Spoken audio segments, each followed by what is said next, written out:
স্বাস্থ্য কিন্তু অনেকটা টাকা পয়সার মতো। যতক্ষণ পর্যন্ত না এটা আমরা হারিয়ে ফেলি, ততক্ষণ পর্যন্ত আমরা এটার আসল মূল্য বুঝতে পারি না। কখনো আমাদের শরীরে বড় রকমের কোনো সমস্যা দেখা দিলে তখনই আমাদের মাথায় আসে, না, এবার ঠিকঠাক শরীরের যত্ন নিতেই হবে। সমস্যাটা হওয়ার আগে যদি আমরা শরীরের যত্ন নেই, তাহলে কিন্তু আমাদের এই কষ্টটা আর ভোগ করতে হয় না। সারাদিনে যতটা সময় আমরা এই মোবাইলের পিছনে নষ্ট করি, সেই টাইম আর এনার্জিটাকে যদি আমরা নিজের শরীরের যত্ন নেওয়ার পিছনে লাগাতে পারি, তাহলে আমাদের লাইফ কতটা বেটার হতে পারে তা আমাদের ধারণা নেই। আর সেই কারণেই আজকে এই ভিডিওতে আমি আপনাদের জন্য 5টি টিপস নিয়ে হাজির হয়েছি, যেগুলো আমাদের শরীরের জন্য খুবই উপকারী, যা আমাদের শরীরকে আরো ফিটনেস এবং স্বাস্থ্যবান করে তুলবে, এবং যেগুলো ফলো করা একদমই সোজা। তো চলুন কথা না বলে শুরু করি। Number 1, sleep on your left side. এই ছবিটা দেখলে স্পষ্ট বোঝা যায় কেন আমাদের সবসময় বাদিক ফিরে শোয়া উচিত। আমাদের পাকস্থলীর গঠন অনুযায়ী ডান দিক ফিরে শুলে পাকস্থলীর পাচক রসগুলো পেটের মধ্যে বিভিন্ন রকমের সমস্যা তৈরি করে, যার ফলে বদহজম, রক্ত চলাচলের সমস্যা, হৃৎপিণ্ডের প্রদাহ সহ বিভিন্ন রকমের সমস্যা দেখা দিতে পারে।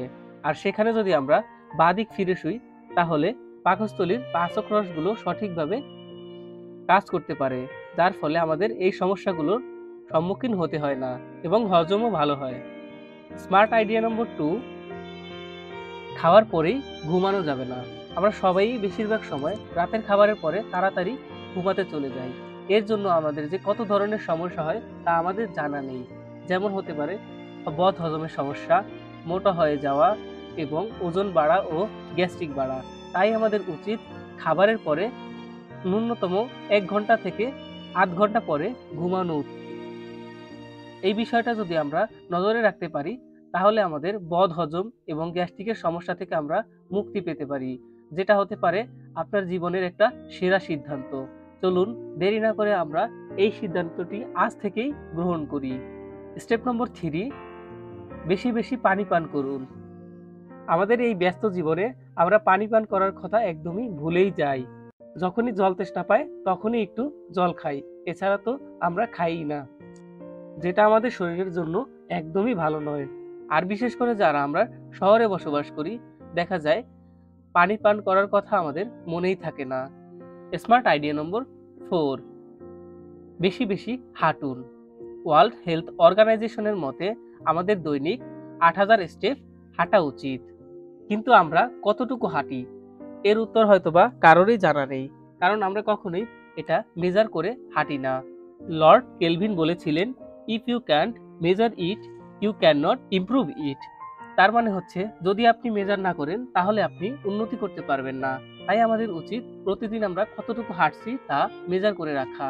তো রোজ আপনি কতটুকু হাঁটছেন তা আপনি পরিমাপ করে রাখতে পারেন। এটির জন্য আপনি স্মার্ট ওয়াচ ব্যবহার করতে পারেন, অথবা একটি ফিটনেস ট্র্যাকার ইউজ করতে পারেন, যেটা হতে পারে আপনার জীবনের একটি গুরুত্বপূর্ণ সিদ্ধান্ত। এছাড়াও হাঁটাহাঁটি করার জন্য আরো কিছু স্টেপ আমরা ফলো করতে পারি, যেমন ঘরের মধ্যেই পায়চারি করতে পারি, বাইকের বদলে সাইকেল ব্যবহার করতে পারি, সিঁড়ি ব্যবহার করতে পারি, লিফট ব্যবহার করা থেকে বিরত থাকতে পারি, প্রতিদিন সকালে এবং বিকালে হাঁটতে পারি, প্রয়োজন ছাড়াই হাঁটাহাঁটি করতে পারি। এগুলো যদি আমরা করি, তাহলে আমাদের স্বাস্থ্য যে কি একটা পরিবর্তন আসবে তা আপনি বুঝতেই পারবেন না। আলসামি না করে এই স্টেপগুলো ফলো করা উচিত। স্টেপ নম্বর 5, ফাস্ট ফুড পরিহার করুন। যদি আমরা আমাদের পেটকে হেলদি রাখতে পারি, অটোমেটিক্যালি আমাদের শরীরও হেলদি থাকবে। আর পেট ঠিক রাখার জন্য যে দুটো জিনিস মেইন দরকার, তা হচ্ছে জাঙ্ক ফুড পরিহার করা এবং হজম শক্তি ভালো রাখা। আর হজম শক্তি ভালো রাখার জন্য আমাদের উচিত শাকসবজি এবং নিউট্রিশন জাতীয় খাবার গ্রহণ করা। এই দুটো জিনিসই আপনাকে ভালো রাখবে যদি আপনি খাবারের সময় 32 বার খাবার চিবিয়ে খান। এবং আরো কিছু নিয়ম আপনাকে ফলো করতে হবে, তার মধ্যে হলো রাস্তার খাবার পরিহার করা। এবং আমরা দেখা যায় সচরাচর রাস্তায় কিছু দেখলেই খাওয়ার জন্য পাগল হয়ে যাই। এই অভ্যাস থেকে আমাদের বের হয়ে আসতে হবে। শাকসবজি বেশি খাওয়া। শাকসবজি জাতীয় খাবার আমাদের সব থেকে বেশি খেতে হবে, কারণ শাকসবজি জাতীয় খাবারে যে ফাইবার বা আঁশ থাকে, সেটি আমাদের পরিপাকের জন্য খুবই গুরুত্বপূর্ণ এবং ডাইজেশনের জন্য খুবই সহায়ক। 30 মিনিট পর পানি পান করুন। খাবারের 30 মিনিট পর আমাদের পানি পান করা প্রয়োজন। আমরা হয়তো খাবারের মাঝে মাঝেই পানি পান করি, এটা সবথেকে একটা খারাপ অভ্যাস। যদি আমরা এই অভ্যাসটা ত্যাগ করতে পারি তাহলে আমাদের স্বাস্থ্যের উপরে একটা পরিবর্তন লক্ষ্য করতে পারবো। খাবারের মধ্যে পানি পান করবেন না। আমরা অনেকেই খাবারের মধ্যে পানি বা বিভিন্ন ধরনের পানীয় পান করে থাকি, ড্রিঙ্কস, যেমন হতে পারে কোকা-কোলা বা ইত্যাদি। তো আমাদের খাবারের সময় এই পানীয়গুলো পান করা থেকে বিরত থাকতে হবে। চিবিয়ে খান। যেকোনো খাবার আমাদের ন্যূনতম ৩২ বার চিবিয়ে খাওয়া উচিত। আমরা সচরাচর জাঙ্ক ফুডগুলো খাওয়ার সময় খুব তাড়াতাড়ি গিলে ফেলি এবং খুবই সুস্বাদু মনে হয়। আসলে এটি ঠিক না। যেকোনো খাবার যদি আমরা ৩২ বার চিবোই তাহলে এটির আসল স্বাদ আমরা বুঝতে পারবো।